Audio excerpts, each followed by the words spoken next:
आप बाइक चलाने के शौकीन हैं तो ये फैक्ट स्पेशली आपके लिए है। क्या आपको पता है कि इंडिया में चप्पल पहन के बाइक चलाना गैर कानूनी है? जी हां गाइस, हालांकि हम इसे सीरियसली नहीं लेते, लेकिन ये बात सच है। इंडियन मोटर व्हीकल एक्ट 1988 के हिसाब से आप चप्पल पहन के बाइक नहीं चला सकते, क्योंकि ये सेफ नहीं माना जाता। उसके पीछे का पहला रीजन ये है कि अगर आप चप्पल पहन के बाइक चला रहे हैं तो आपको गियर बदलने में कभी ना कभी प्रॉब्लम जरूर आएगी। नंबर 2, अगर आपकी बाइक गलती से स्लिप हो गई और अगर आपने चप्पल पहन रखी है तो आपको चोट लग सकती है, और वहीं अगर आपने जूते पहन रखे हैं तो आप अपने आप को प्रोटेक्ट कर सकते हो।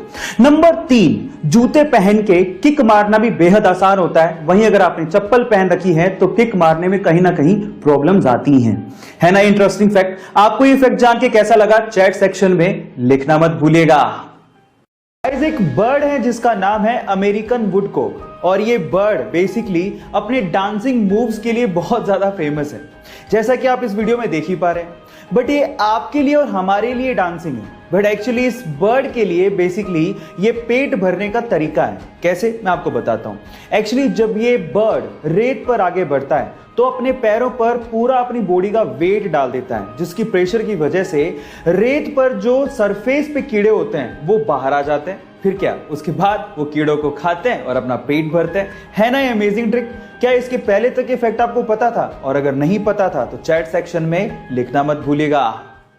गाइस, लोग अट्रैक्टिव दिखने के लिए क्या कुछ नहीं करते, मेकअप, मेकओवर, आर्टिफिशियल साजो सामान का इस्तेमाल, लेकिन फिर भी वो इतने अट्रैक्टिव नहीं दिख पाते जितना कि वो एक सिंपल स्माइल से लग सकते हैं। जी हां गाइस, एक स्टडी के अनुसार ये सिंपल सी माइल्ड सी स्माइल आपको मेकअप, मेकओवर या आर्टिफिशियल साजो सामान से भी 3 गुना ज्यादा अट्रैक्टिव बनाती है।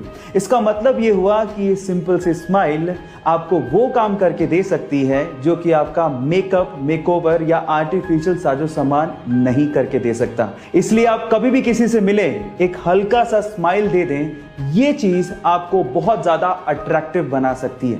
गाइस, ये इंटरेस्टिंग फैक्ट जान के आपको कैसा लगा चैट सेक्शन में लिखना मत भूलिएगा। गाइस, जनरली आप लोगों ने देखा होगा कि जब भी हमारे यहाँ पे कोई कंस्ट्रक्शन होता है या फिर कोई रोड बनने वाली होती है और बीच में अगर कोई पेड़ आ रहा होता है तो हम लोग जनरली उसे कटवा देते हैं या काट देते हैं, लेकिन हर जगह पे ऐसा नहीं होता। जापान का एग्जांपल लेते हैं। अगर जापान में कहीं पे कोई रोड बन रही है या कोई कंस्ट्रक्शन होता है और बीच में कोई पेड़ आ रहा होता है तो वो लोग पेड़ को काटते नहीं है, इनफैक्ट वो जड़ के साथ उस पेड़ को किसी दूसरी जगह पे रीलोकेट कर देते हैं और इस तरह से वो पेड़ों को बचाते हैं, और ये हमारे इकोसिस्टम के लिए जरूरी भी है। आपको ये जापान का तरीका कैसा लगा और आपको क्या लगता है कि हमारे देश में भी ये चीज इंप्लीमेंट होनी चाहिए? चैट सेक्शन में लिखना मत भूलिएगा। गाइस, क्या आपको पता है कि फिनलैंड में एक 16 साल की टीनेज लड़की जिसका नाम है ईवा मोर्टन, उसे एक दिन के लिए फिनलैंड का प्राइम मिनिस्टर बना दिया गया?